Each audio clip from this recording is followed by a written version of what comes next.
என்ன சிவா, அண்ணி திடீர்னு இப்படி சொல்லிட்டு வந்துட்டாங்க. இப்ப அவங்க திடீர்னு ஓகேன்னு சொல்லிட்டாங்கன்னா என்ன பண்றது? யாரு அவங்களா? அதெல்லாம் நடக்கிற காரியமா? கண்டிப்பா யாரும் இதுக்கு ஒத்துக்க மாட்டாங்க. அண்ணிய பார்த்தா அவங்க சொல்லிட்டு வந்ததுல ரொம்ப ஸ்ட்ரிக்டா இருக்கிற மாதிரி தெரியுது. ஆனா பாவம் எல்லாரும் அவ்வளோ தூரம் கூப்பிடுறாங்க. நம்ம வேணா அன்னிக்கிட்ட இதை பத்தி பேசி பார்க்கலாமா? எதுக்கு? அந்த வீட்ல இருக்க பிடிக்காம தானே நம்ம கூட வந்திருக்காங்க. இப்ப நீ போய் பேசினா அப்புறம் நம்மளையும் விட்டுட்டு கோச்சுக்கிட்டு வேற எங்கேயாவது போயிடுவாங்க. ஐலி, நீ கொஞ்சம் அமைதியா இரு, என்ன நடக்குதுன்னு பாப்போம். ஆனா இன்னும் நீ அவங்க மேல பரிதாபப்படுற பாரு, வேற லெவல் ஐலி. ஏங்க, நீங்க என்னங்க அமைதியா இருக்கீங்க? ஏதாச்சும் சொல்லுங்க.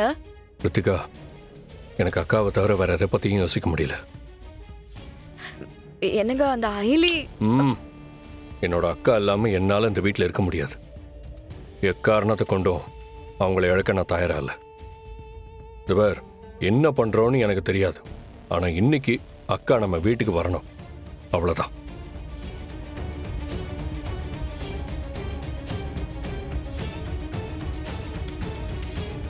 என்ன பாருங்க, நல்லா யோசிச்சு முடிவெடுங்க. அப்படி இப்படின்னு யோசிச்சு அந்த சிவாவை மறுபடியும் நம்ம வீட்டுக்குள்ள வர மாதிரி பண்ணிடாதீங்க. அது மட்டும் நடந்துச்சுன்னா அப்புறம் நம்ம வீட்டுல என்ன வேணாலும் நடக்கலாம். ஜாக்கிரதை. வேற என்ன வழி இருக்குன்னு நினைக்கிற செல்வநாயகி? அயலிய சிவாவும் வந்தாதான் வீட்டுக்கு வருவேன்னு இந்திரா உறுதியா இருக்கா. நமக்கு இந்திராணி நம்ம கூட இருக்கிறதா முக்கியம். நீ இப்படி பிடிவாதமா இருக்கிறது நல்லதில்ல செல்வநாயகி. அப்ப அவங்க ரெண்டு பேரையும் நீங்க இதுக்கு மேல நீ எனக்கு பிரஷர் போட்டேன்னு வச்சுக்க, என் முடிவு வேற மாதிரி இருக்கும். வாங்க, உள்ள போலாம். பொன்னி அக்கா, நீங்க இப்படி பண்ணீங்க? உங்களுக்கு மத்தவங்க மேலதானே கோவம். நான் என்ன பண்ணேன்? விடு பொன்னி, அதான் நான் இப்ப வந்துட்டேன்ல.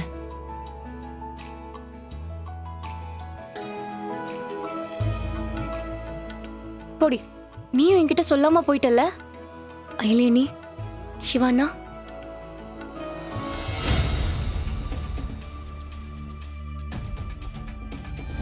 அப்பாடா, இப்பதான் நிம்மதியா இருக்க.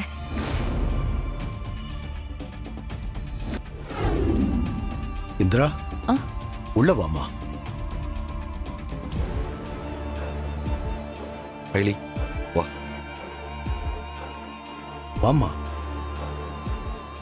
ஒரு நிமிஷம் சித்தப்பா, நான் ஏன் இந்த வீட்டை விட்டு போனேன், இப்போ எப்படி திரும்ப வந்திருக்கேன்னு உங்க எல்லாருக்கும் தெரியும்.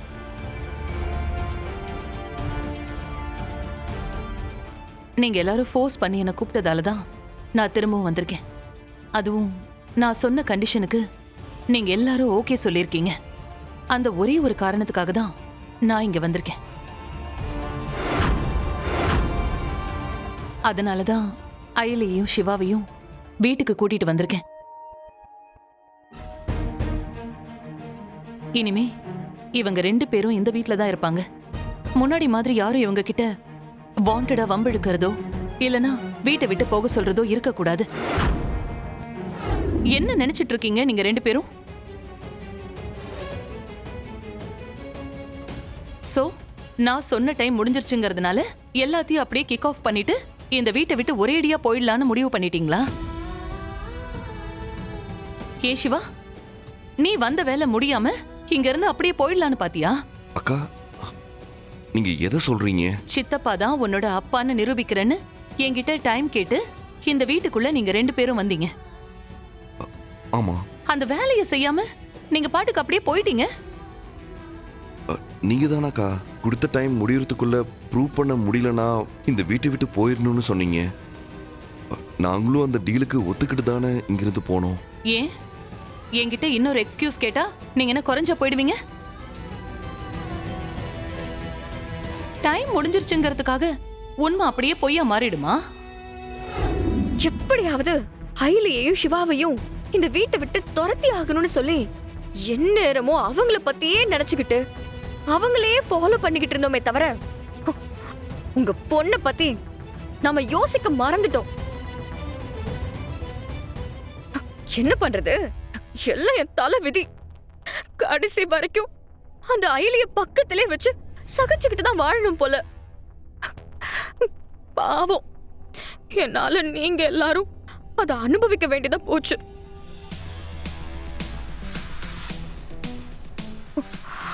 அந்த இந்திராணி சொல்லிட்டா அவங்க 2 பேரும் இந்த வீட்லயே பெர்மனண்டா இருந்துருவாங்களா? அவ என்னையும் என் பையனையும் இழிச்ச வாயின்னு நினைச்சுக்கிட்டாளா? கண்டிப்பா 2 பேரும் இந்த வீட்ல ரொம்ப நாள் இருக்க முடியாது.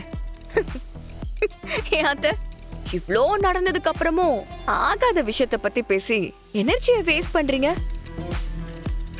வேற வழியே இல்ல, அவங்கள அட்ஜஸ்ட் பண்ணி தான் நம்ம வாழ்ந்தாகணும். என்னால அது முடியாது. சரி, இப்போ என்ன பண்றதா உத்தேசம்? மறுபடியும் அவங்க கூட சண்டை போடணும், இல்ல வேற ஏதாவது பிளான் பண்ணி மாட்டி விடுறதோ? வேலைக்கே ஆகாது. யாரோ 2 பேருக்காக சொந்த குடும்பத்துல இருக்கிற எல்லாரையுமே எதிர்த்து நிக்கிறாங்களே, இதுல இருந்தே தெரியலையா? அத வச்சுதான் ரித்திகா அவங்க 2 பேரையுமே வீட்டை விட்டே அனுப்பணும்.